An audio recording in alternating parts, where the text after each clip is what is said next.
Good afternoon. Let me take you into the laboratory and show you something amazing about how to activate the human brain to help it find solutions to challenges. A research participant is escorted into a room, and there we test the person's mood and problem-solving abilities using standard measures. Next, we present them with a news article to read. And much like the news that you see and read every single day, it only focuses on the problem. So there's an example.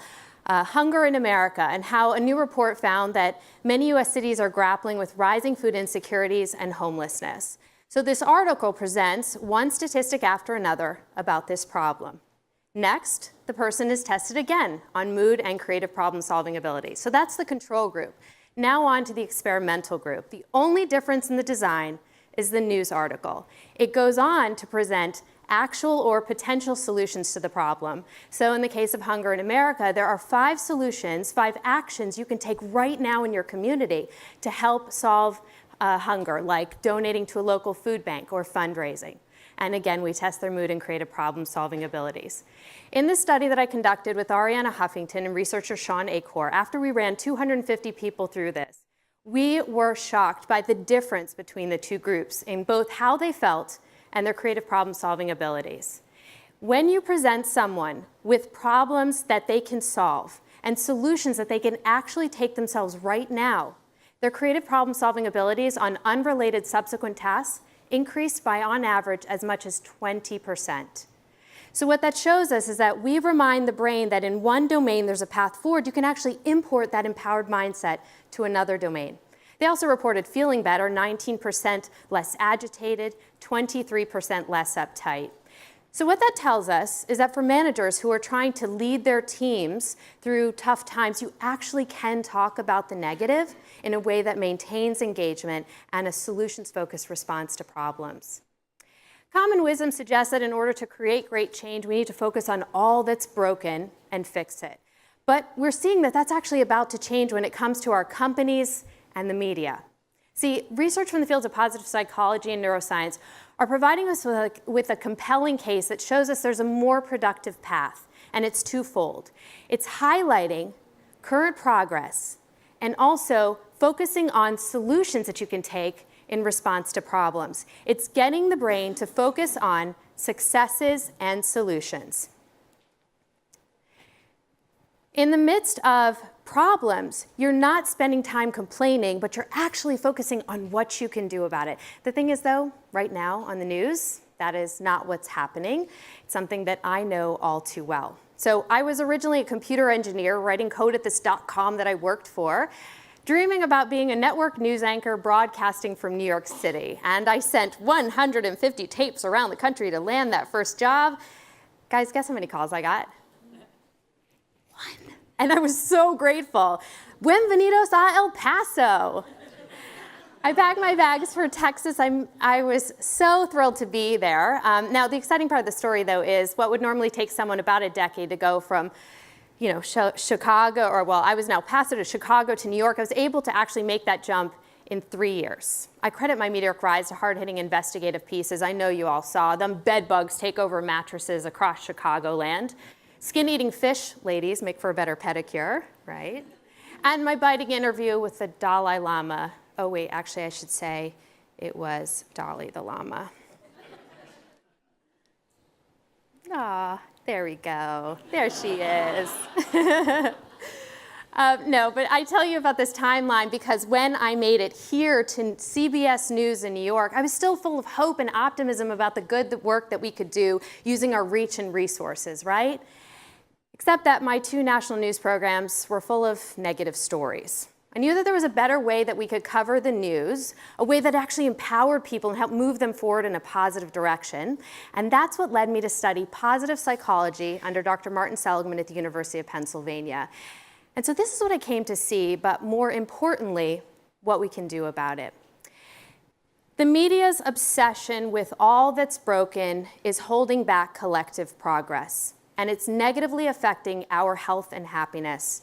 In a previous study that I also did with Ariana Huffington and Sean Acor, we found that just 3 minutes of negative news in the morning can lead to a 27% higher likelihood of you reporting your day as unhappy 6 to 8 hours later. What that means is that negative mood and mindset sticks with us through our time at work and our time with our families. Now, I know some people say, well, you know what? News, it's not going to change because negativity and sensationalism sell. But actually what we're seeing is that there is a different viewpoint that's coming out of the research. So I know that here at Google, and there are many organizations like it where your bread and butter is advertising, right? A compelling body of research from the fields of advertising research and others are finding that negative content negatively impacts key advertising measures, like likelihood to purchase or feelings towards a brand of the product advertised alongside it. So of course, if I just saw in the news that the apocalypse is coming, I'm not going to buy a new unarmored Lincoln from Matthew McConaughey, right? Meanwhile, when you place positive content alongside an advertisement, that actually increases those key measures. So people feel better about the product that they're watching the advertisement about. There was a study done just down the road here at Stanford University, published in the Journal of Advertising, that found that if you expose someone to positive content ahead of an advertisement, they feel 24% more likely to purchase that product than had they been exposed to negative content.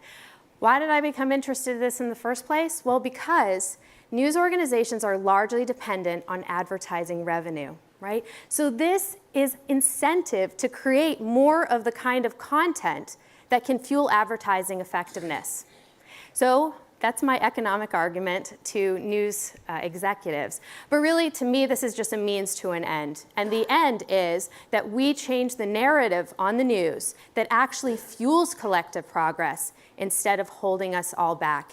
You see, a barrage of negative news stories feeds us this lie that behavior doesn't matter. Think about it.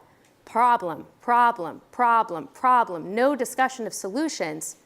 There are millions of things in this world beyond our control. The problem is when our brain starts to believe that all things are beyond our control. And that impacts how we approach our work and our time with our families.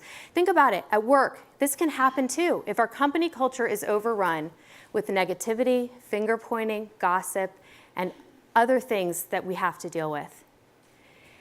If you're launching a new product, and through that whole process, we're focused so much on the stresses and to-dos that we forget about the pre-orders coming in or the investment that's been secured, we can literally decimate employee engagement and shareholder confidence.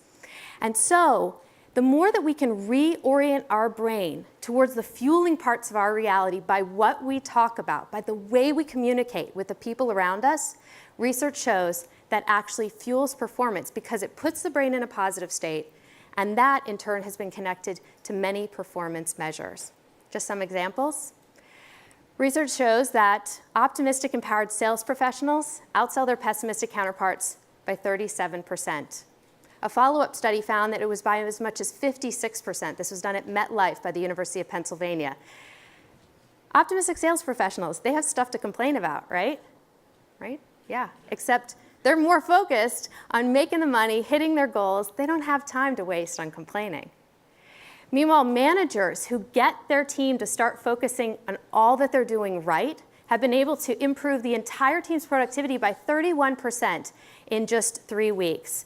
The more that we focus on the positive, on the fueling parts of our reality and the solutions when we're facing problems, the more we fuel the human brain. So now in my work with companies around the globe, I help individuals and business teams make the habit of doing all this easier. So we've seen incredible results in our work with Nationwide Brokerage Services, a wholly owned subsidiary of Nationwide Insurance. They instituted something called the morning cuddle. Actually, I should say, it's the morning huddle. I'm sure they'd love a cuddle too, but it's actually called the huddle.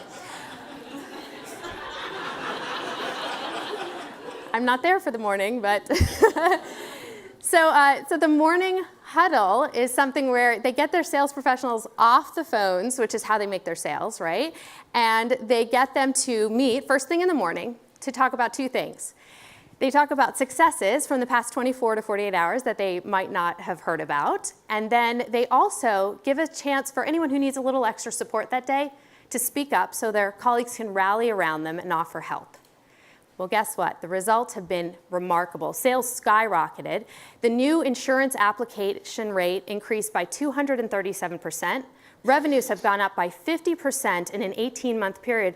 Not a small 50, this is hundreds of millions of dollars. I worked with a school district in Washington State called Sunnyside School District, or high school, and they were facing an abysmal graduation rate, 41%. So the socioeconomically depressed area was dealing with many problems and failing on many fronts. Instead of complaining about it, they took this two-pronged approach. They decided to celebrate even the tiniest successes from schools and from their teachers and students. And then they stopped complaining and focused on all the actions they could take to raise scores and improve grades. Well, they were able to raise their graduation rate up from 41% to 92% in 8 years. And they're not done yet. So if we want to change work, we have to talk about what's working. If we want to solve our biggest challenges, we've got to talk about what's to come. So when we get caught in our businesses and organizations in this negative vortex, we can use the same solutions-focused formula to get better results. In the meantime, the news media as a whole needs to make a great shift away from talking about all that's broken to start talking about what's working and what's to come. And so journalists, leaders, parents, and all the other people who choose on a regular basis to focus on the positive, you are the true leaders as we move forward into the future. And so my hope is that we can focus on all the successes and solutions in a way that reminds our brain that our behavior matters and that we can make a difference in the face of challenges to create the results that we're looking for. Thank you.